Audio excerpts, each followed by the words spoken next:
જય અંબે ફ્રેન્ડ્સ, આગળના 4 લેક્ચરમાં પરફેક્ટ ખબર પડી ગઈ હશે. હવે આપણે આગળ જઈએ છીએ. જો મિત્રો, આપણે 10 પારિભાષિક શબ્દો થઈ ગયા છે. હવે તમને એટલી બી ખબર પડી ગઈ છે મૂડી શું છે, ઉપાડ શું છે, ધંધાકીય વ્યવહાર શું છે, આર્થિક વ્યવહાર શું છે, બિન આર્થિક વ્યવહાર શું છે, બરાબર. રોકડ વ્યવહાર શું છે, ઉધાર વ્યવહાર શું છે, અન્ય વ્યવહાર શું છે, આંતરિક અને બાહ્ય વ્યવહાર શું છે, બરાબર. આ બધું પોઈન્ટ મેં ક્લિયર સમજાયા. હવે ધંધો ચાલુ કર્યો, આપણે મૂડી આવી ગઈ, ઉપાડ આવી ગયો, વ્યવહાર વિશે ખબર પડી ગઈ. હવે આપણે ધંધો ચાલુ કર્યો. તો ધંધો ચાલુ કર્યો તો સૌથી પહેલા માલ ખરીદવાનું કામ કરીએ. માલ ખરીદીશું તો વેચીશું ને, બરાબર છે. તો હવે આપણે નવો પારિભાષિક શબ્દ શીખીશું, માલ. શું? માલ. તો માલને અંગ્રેજીમાં કહેવાય ગુડ્સ. શું કહેવાય? ગુડ્સ, બરાબર. માલ એટલે ગુડ્સ, બરાબર મિત્રો. તો જો માલ, જો તો આની બહુ સિમ્પલ વ્યાખ્યા છે, બહુ સિમ્પલ વ્યાખ્યા છે, હિન્ટની બી જરૂર નથી, બરાબર છે. વેપારી જે વસ્તુનો વેપાર કરતો હોય ને એ વસ્તુ એના માટે શું કહેવાય? માલ, બરાબર. કાપડના વેપારી માટે કાપડ માલ કહેવાય, સ્ટેશનરીના વેપારી માટે સ્ટેશનરી માલ કહેવાય, અનાજના વેપારી માટે અનાજ માલ કહેવાય. તો વેપારી જે વસ્તુનો વેપાર કરતો હોય તેને શું કહે છે? માલ. તો આની હિન્ટની જરૂર નથી, તેમ છતાંય લખું છું કે ભાઈ વેપારી, માલ કોને કહેવાય? તો કે ભાઈ વેપારી જે વસ્તુનો વેપાર કરતો હોય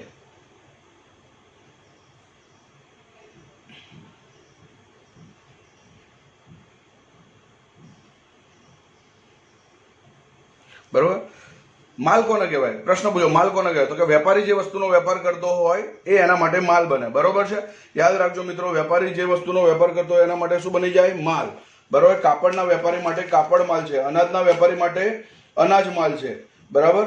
યાદ રાખજો મિત્રો, સ્ટેશનરીના વેપારી માટે સ્ટેશનરી માલ છે. તો વેપારી જે વસ્તુનો વેપાર કરતો હોય તેને માલ કહે છે. તો એની હિન્ટ થઈ, બરાબર. માલ કોને કહેવાય? તો વેપારી જે વસ્તુનો વેપાર કરતો હોય તે, બરાબર. આટલું યાદ રાખવાનું. તો હવે એની વ્યાખ્યા લખીશ. વેપારી જે વસ્તુનો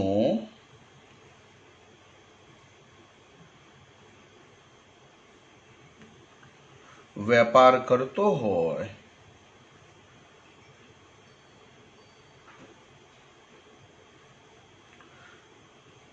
તેને માલ કહે છે, બરાબર. વેપારી જે વસ્તુનો વેપાર કરતો હોય તેને માલ કહે છે. દાખલા તરીકે, બરાબર. તો હું 3 ઉદાહરણ આપું છું તમારા નોલેજ માટે. 1, અનાજના વેપારી માટે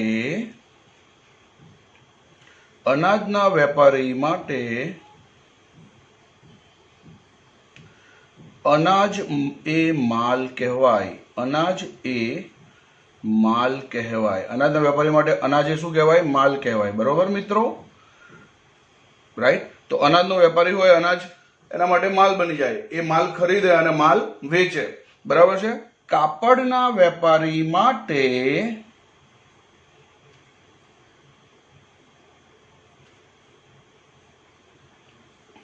કાપડ એ માલ કહેવાય, બરાબર. કાપડના વેપારી માટે કાપડ એ શું કહેવાય? માલ કહેવાય, રાઈટ મિત્રો. એ જ રીતે હજી એક ત્રીજું ઉદાહરણ, સ્ટેશનરીનો વેપારી હોય તેના માટે સ્ટેશનરી માલ કહેવાય. સ્ટેશનરી ખરીદે અને સ્ટેશનરી વેચે. તો જે વસ્તુનો વેપાર કરતો હોય એના માટે શું કહેવાય? માલ કહેવાય.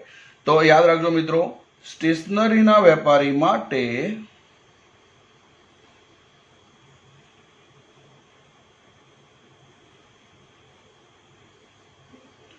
સ્ટેશનરી એ માલ કહેવાય, બરાબર. સ્ટેશનરી એ માલ કહેવાય. આટલું ખબર પડી ગઈ હશે મિત્રો. અનાજના વેપારી માટે અનાજ માલ કહેવાય, કાપડના વેપારી માટે કાપડ માલ કહેવાય, બરાબર. તો અનાજના વેપારી માટે અનાજ માલ કહેવાય, બરાબર છે. કાપડના વેપારી માટે કાપડ શું કહેવાય? માલ. એવી રીતે સ્ટેશનરીના વેપારી માટે સ્ટેશનરી શું કહેવાય? માલ. આટલું ખબર પડી ગઈ હશે મિત્રો. અને સિમ્પલ વ્યાખ્યા 3 વાર બોલીશું. તો સિમ્પલ, માલ કોના કહેવાય? તરત જ જવાબ મળી જશે કે વેપારી જે વસ્તુનો વેપાર કરતો હોય તે તેના માટે માલ કહેવાય. તો વેપારી જે વસ્તુનો વેપાર કરતો હોય તેને માલ કહે છે. વેપારી જે વસ્તુનો વેપાર કરતો હોય તેને માલ કહે છે. અને વન્સ અગેન, વેપારી જે વસ્તુનો વેપાર કરતો હોય તેને માલ કહે છે. આટલું ખબર પડી ગઈ હશે મિત્રો. હવે માલ ખરીદવાનો ઉદ્દેશ શું છે ભાઈ? બરાબર, માલ ખાલી ખાલી તો ખરીદે નહીં કોઈ પણ વેપારી. તો માલ ખરીદે અને એમાં નફો ચડાવીને શું કરે? ગ્રાહકને વેચે. બરાબર, તો માલ ખરીદવાનો ઉદ્દેશ બી લખવો જોઈએ. તો માલ ખરીદવાનો ઉદ્દેશ શું છે મિત્રો? તો બહુ સિમ્પલ છે. માલ ખરીદવાનો ઉદ્દેશ તેનું વેચાણ કરી નફો કમાવવાનો હોય છે. વેપારી ધારો કે કોઈ વસ્તુ 100 રૂપિયામાં ખરીદે અને 20 રૂપિયા નફો ચડાવીને 120માં શું કરી દે? વેચી દે. તો 20 રૂપિયાના માટે શું બને? નફો. તો એ પોઈન્ટ બી લખી શકાય. માલ ખરીદવાનો ઉદ્દેશ, માલ ખરીદવાનો ઉદ્દેશ તેનું વેચાણ કરી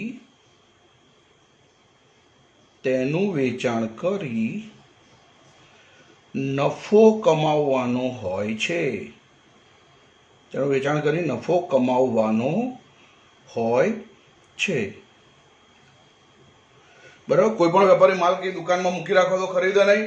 માલ ખરીદવા પાછળનો હેતુ શું હોય? તો કે ભાઈ એનું વેચાણ કરી નફો કમાવવાનો હોય છે. તો આટલું યાદ હોવું જોઈએ કે ભાઈ માલ કેમ ખરીદે? તો માલ એટલા માટે ખરીદીએ કે એને વેચવાનો છે નફો ચડાઈ, અને એમાંથી પછી શું કમાવાનું છે? નફો. બરાબર છે. તો માલ ખરીદવાનો ઉદ્દેશ ખબર પડી ગઈ હશે મિત્રો. બરાબર, આગળ હવે માલમાં કયા કયા ખાતાનો સમાવેશ થાય? તો જો, એક તો સીધું દેખાય કે માલ ખરીદવાનો, માલ વેચવાનો. બરાબર છે. તો માલના ખાતામાં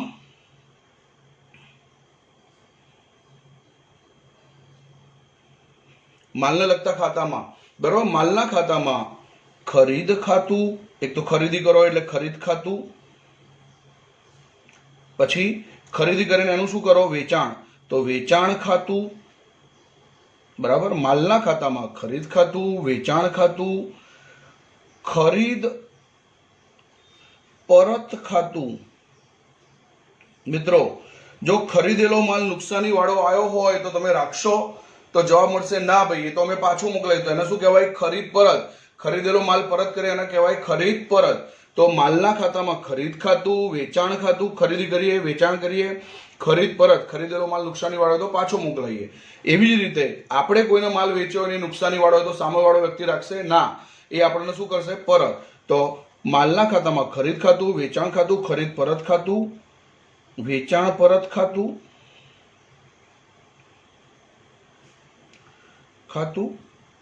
અને માલની અન્ય રીતે જાવક.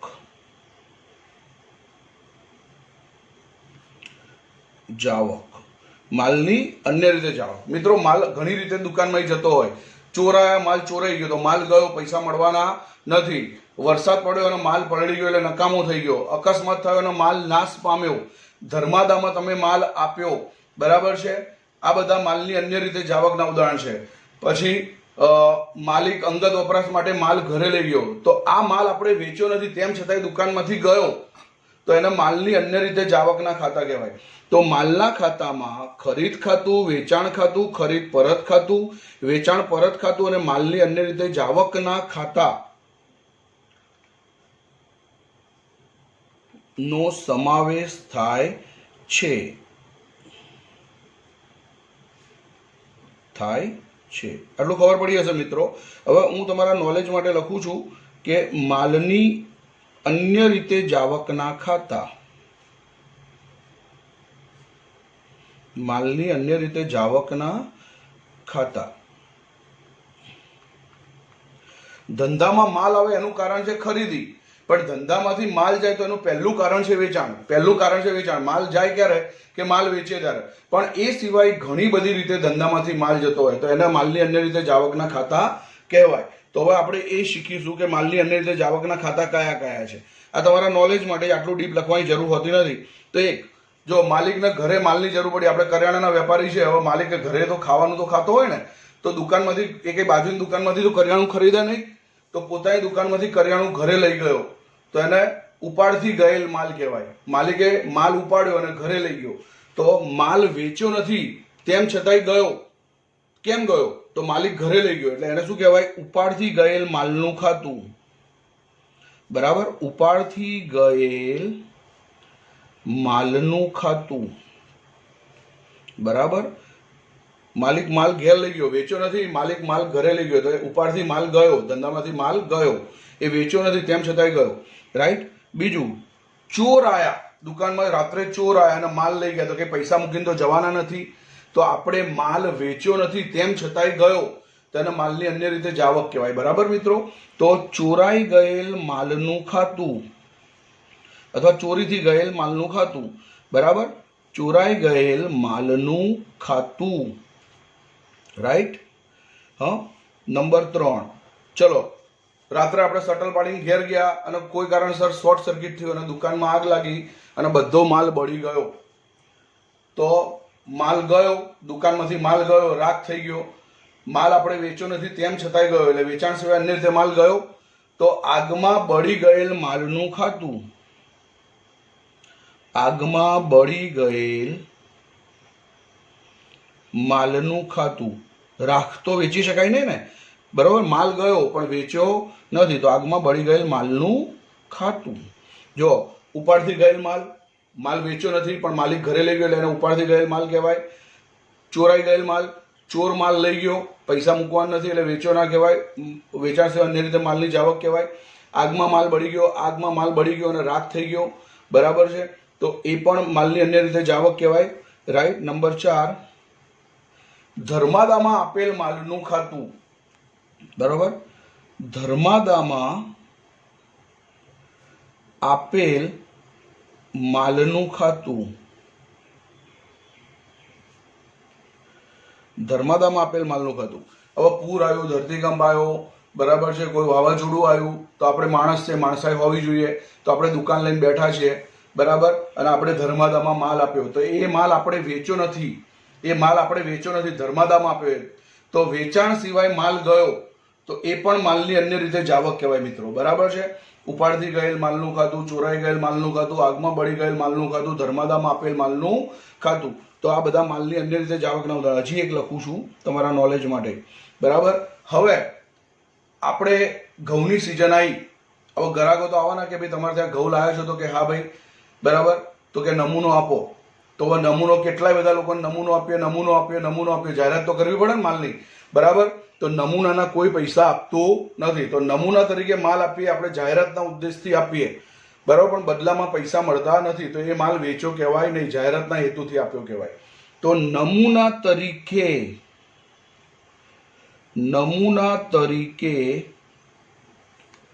વહેંચેલ, વેચેલ નહીં હો, વહેંચેલ, વેચેલ અને વહેંચેલમાં ફરક છે. નમૂના તરીકે વહેંચેલ માલનું ખાતું. રાઈટ મિત્રો. બરાબર, એનું બીજું નામ કહી શકાય જાહેરાતમાં આપેલ માલનું ખાતું.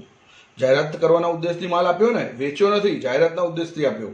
આપણે જાહેરાત કરીશું તો ત્યારે કોઈ આપણો માલ ખરીદશે ને મિત્રો. તો જાહેરાતમાં આપેલ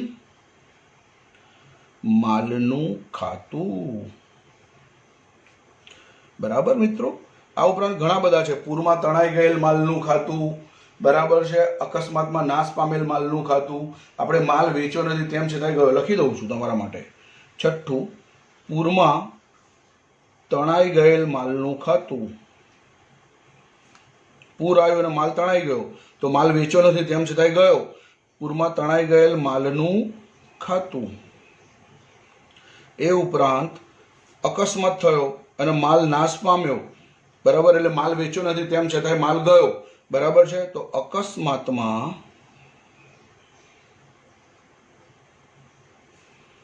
નાશ પામેલ માલનું ખાતું. બરાબર મિત્રો.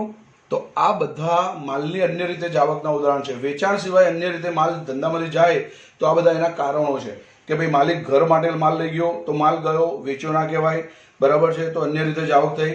ચોરાયા, માલ લઈ ગયા, પૈસા મૂક્યા વગર લઈ ગયા, તો વેચાણ કહેવાય નહીં, તો માલની અન્ય રીતે જાવક કહેવાય. આગ લાગી, માલ બળી ગયો, બરાબર છે, રાખ થઈ ગયો, તો માલની અન્ય રીતે જાવક કહેવાય.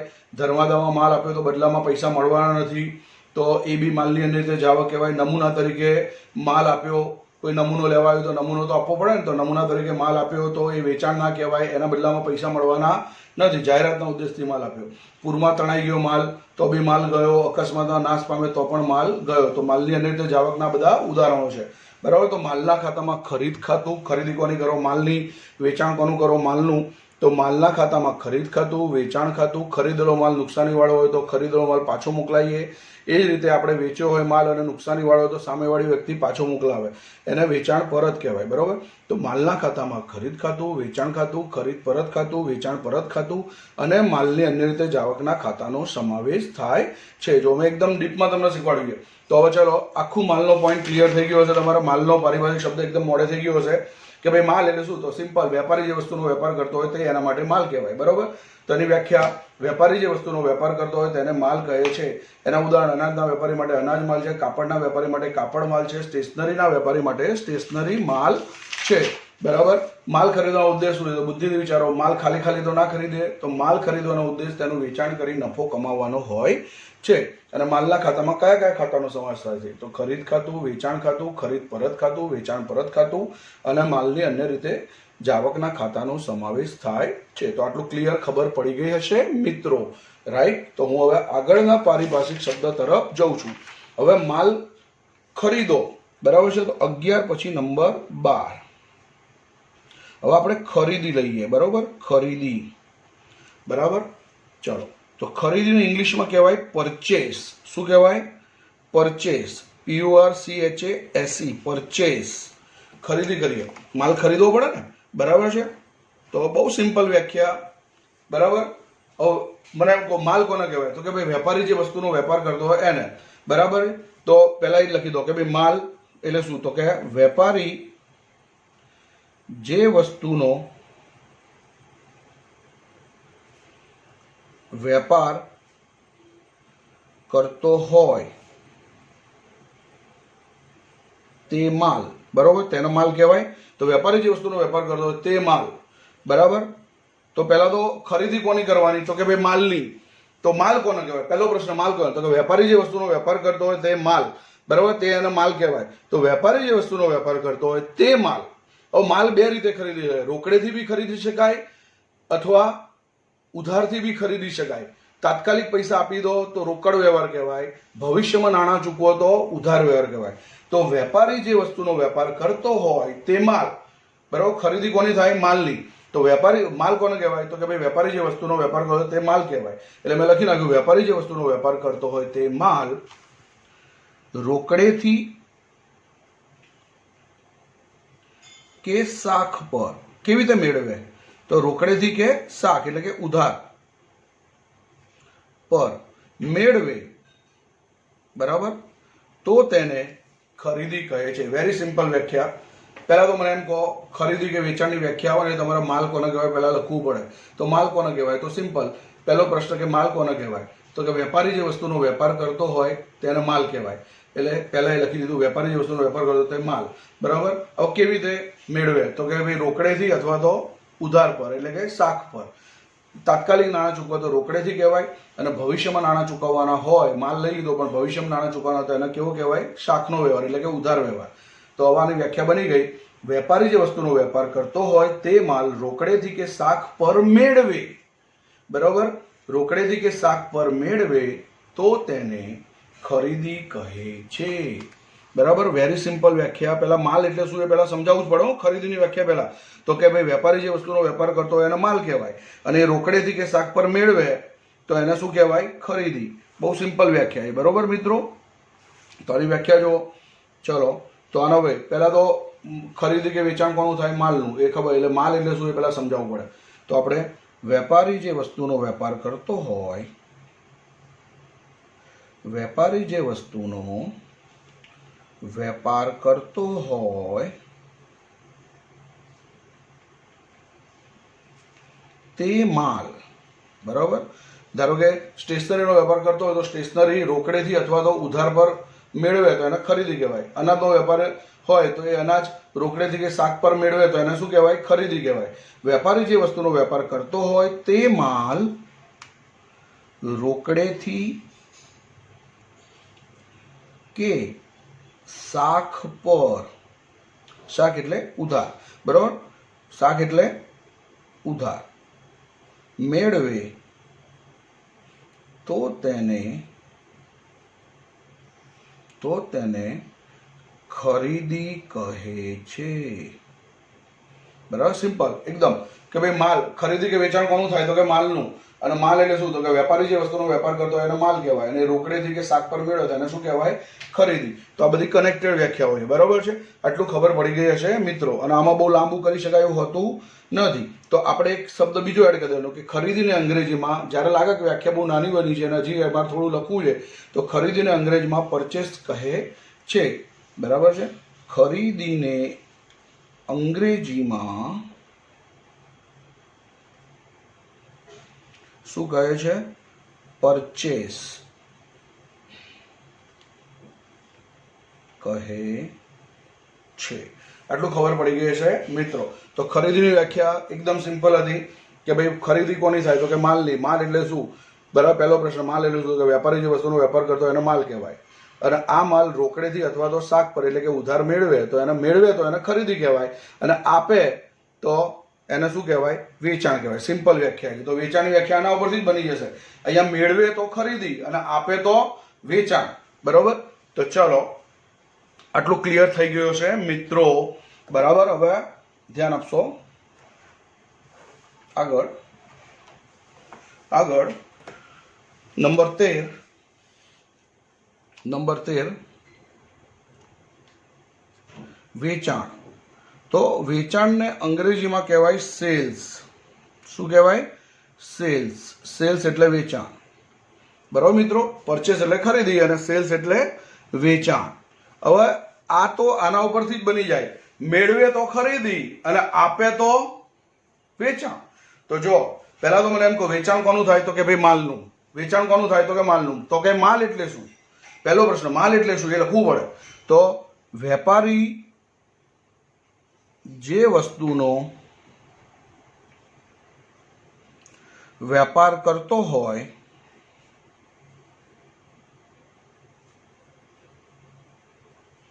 તે માલ, બરોબર. તે માલ કહેવાય. તો વેપારી જે વસ્તુનો વેપાર કરતો તે માલ.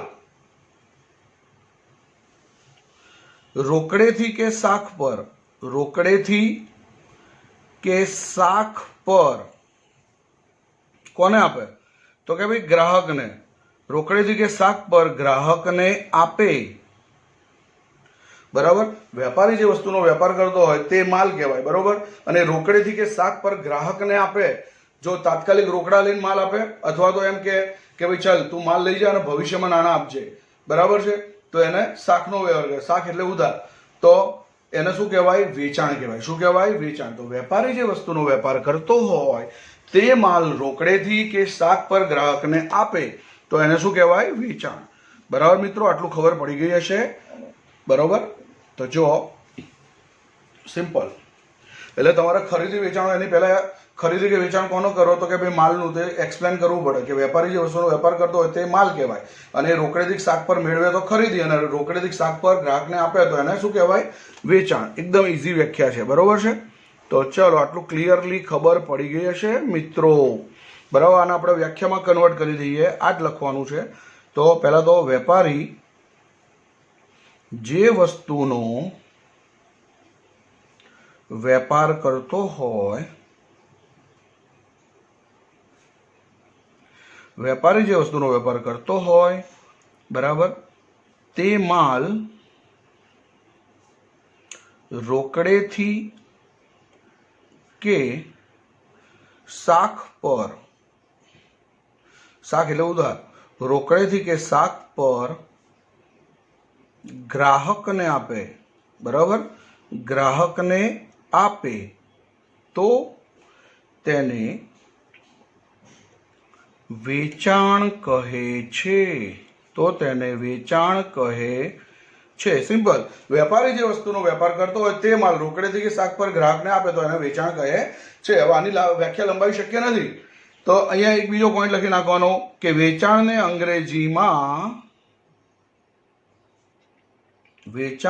અંગ્રેજીમાં સેલ્સ કહે છે. શું કહે છે? સેલ્સ. વેચાણને અંગ્રેજીમાં સેલ્સ કહે છે.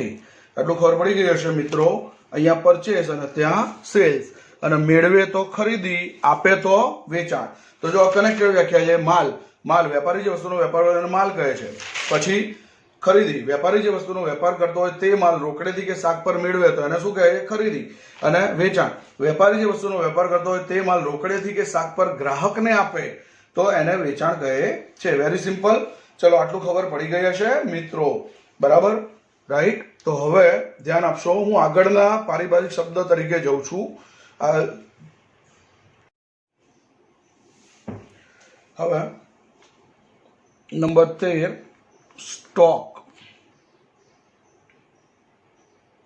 સ્ટોક, સ્ટોકના અંગ્રેજીમાં સ્ટોક જ કહેવાય મિત્રો. બરાબર છે.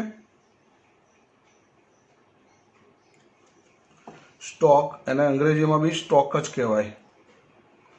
બરાબર, તો ધ્યાન આપશો. બરાબર, હવે તમે માલ ખરીદો કે બધો વેચાઈ જવાનું નથી મિત્રો. ધારો કે મેં ઘઉંની 100 ગુણો ખરીદી, બરાબર, અને 1 મહિનામાં 80 ગુણો વેચી, તો 20 ગુણો જે પડી રહી એને શું કહેવાય? સ્ટોક. શું કહેવાય? સ્ટોક. એટલે દુકાનમાં જે માલ પડ્યો હોય એને સ્ટોક કહી શકાય. બરાબર છે. તો અહીંયા આની વ્યાખ્યા બહુ સિમ્પલ. કોઈ પણ દિવસે ધંધામાં વધેલા માલના જથ્થાને શું કહેવાય? સ્ટોક. જે માલ ધંધામાં પડી રહ્યો એને શું કહેવાય? સ્ટોક. બરાબર. તો એની સિમ્પલ વ્યાખ્યા કે ભાઈ કોઈ પણ દિવસે દરરોજ માલનો સ્ટોક પડ્યો જ હોય. કોઈ પણ દિવસે, બરાબર, ક્યારે? તો કોઈ પણ દિવસે ધંધામાં વધેલા માલના જથ્થાને, જે માલ ધંધામાં પડ્યો હોય એને શું કહેવાય? સ્ટોક. તો ધંધામાં વધેલા માલના જથ્થાને શું કહેવાય? સ્ટોક. કોઈ પણ દિવસે ધંધામાં જે માલ પડ્યો હોય એને શું કહેવાય? સ્ટોક. બરાબર છે. આજે દુકાન ખોલી અને દુકાનમાં જે માલ પડ્યો હોય એને શું કહેવાય? સ્ટોક. બરાબર. રાત્રે દુકાન બંધ કરી અને દુકાનમાં જે માલ પડ્યો એને શું કહેવાય? સ્ટોક. બરાબર છે. અને ખરીદીએ બધો માલ તો તાત્કાલિક વેચાઈ જાય નહીં. બરાબર, રાઈટ. તો કોઈ પણ દિવસે ધંધામાં વધેલા માલના જથ્થાને સ્ટોક કોને કહેવાય? તો કે ભાઈ કોઈ પણ દિવસે ધંધામાં જે માલ પડ્યો હોય એને શું કહેવાય? સ્ટોક. બરાબર, વેરી સિમ્પલ. તો અહીંયા ધ્યાન આપજો. આની વ્યાખ્યા બહુ સિમ્પલ કે ભાઈ કોઈ પણ દિવસે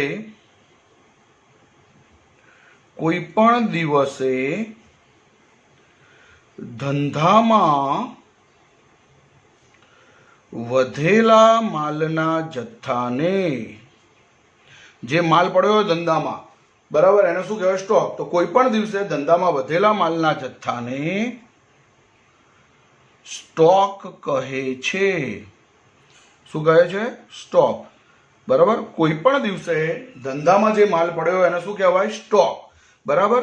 હવે આમાં પોઈન્ટ, આપણું વર્ષ ચાલુ થાય અને વર્ષની શરૂઆતમાં દુકાનમાં જે સ્ટોક પડ્યો એને શરૂઆતનો સ્ટોક કહેવાય. બરોબર. શું કહેવાય? શરૂઆતનો સ્ટોક. તો વર્ષની શરૂઆતમાં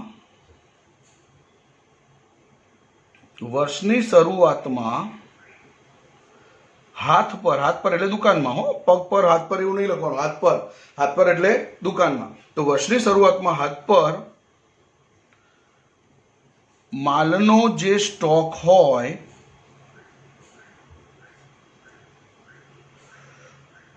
તેને શરૂઆતનો સ્ટોક કહે છે.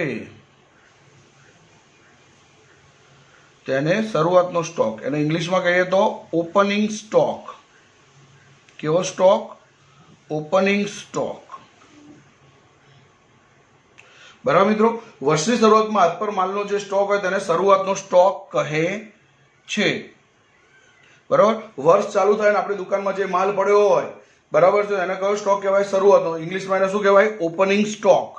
શું કહેવાય? Opening stock. ચલો આટલું ખબર પડી ગઈ હશે મિત્રો. એ જ રીતે વર્ષના અંતે જે માલ પડ્યો એને કયો સ્ટોક કહેવાય? આખરનો. તો હવે એ લખીશું, વર્ષના અંતે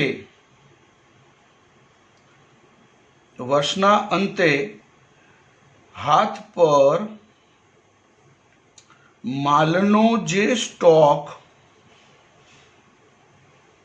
હોય, વર્ષના અંતે હાથ પર માલનો જે સ્ટોક હોય તેને આખરનો સ્ટોક, તેને આખરનો સ્ટોક, શરૂઆતમાં જે હોય માલ એને શરૂનો સ્ટોક, અને વર્ષના અંતે હાથ પર માલનો જે સ્ટોક હોય એને આખરનો સ્ટોક, તેને આખરનો સ્ટોક કહે છે. બરાબર. એને અંગ્રેજીમાં શું કહેવાય? તો ક્લોઝિંગ સ્ટોક. કયો સ્ટોક? Closing stock. શરૂઆતમાં એનો ઓપનિંગ સ્ટોક, વર્ષના અંતે એને કયો સ્ટોક કહેવાય? Closing stock. બરાબર. તો ચલો, બહુ સિમ્પલ વ્યાખ્યા. કોઈ પણ દિવસે ધંધામાં જે માલ પડ્યો એને શું કહેવાય? સ્ટોક. કોઈ પણ દિવસે ધંધામાં વધેલા માલના જથ્થાને સ્ટોક કહે છે. વર્ષની શરૂઆતમાં હાથ પર માલનો જે સ્ટોક હોય તેને શરૂઆતનો સ્ટોક કહેવાય. વર્ષના અંતે હાથ પર માલનો જે સ્ટોક હોય તેને આખરનો સ્ટોક કહેવાય. બરોબર છે. હવે એક બીજો પોઈન્ટ લખું છું. ગયા વર્ષનો જે આખરનો સ્ટોક હોય એ ચાલુ વર્ષ માટે શું બની જાય? શરૂઆતનો સ્ટોક. ગયું વર્ષ આપણું પતે 21/3 અને ચાલુ વર્ષ ચાલુ થાય 1/4. બરાબર. હિસાબી વર્ષ 1/4 થી 21/3 સુધીનું હોય. તો ગયું વર્ષ પત્યું હોય, બરાબર, અને ત્યારે દુકાનમાં જે સ્ટોક પડ્યો એનો આખરનો સ્ટોક કહેવાય. બરાબર. તો ગયા વર્ષનો આખરનો સ્ટોક એ ચાલુ વર્ષ માટે શું બની જાય? તો શરૂનો સ્ટોક. શું બની જાય? શરૂનો સ્ટોક. તો અહીંયા એક પોઈન્ટ એવી લખાય કે ગયા વર્ષનો આખરનો સ્ટોક,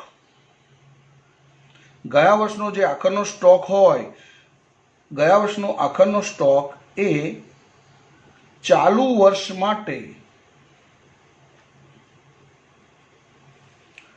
શરૂનો સ્ટોક ગણાય.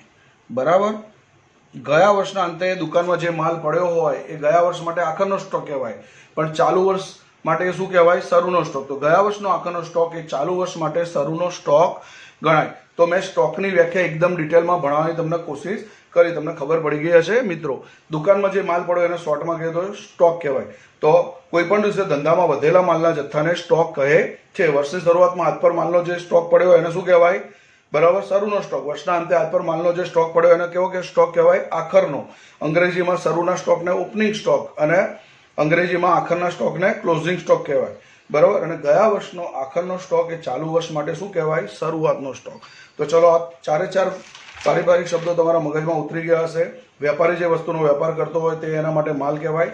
પછી ખરીદી. વેપારી જે વસ્તુનો વેપાર કરતો હોય તે માલ રોકડેથી કે શાક પર મેળવે તો એને ખરીદી કહેવાય.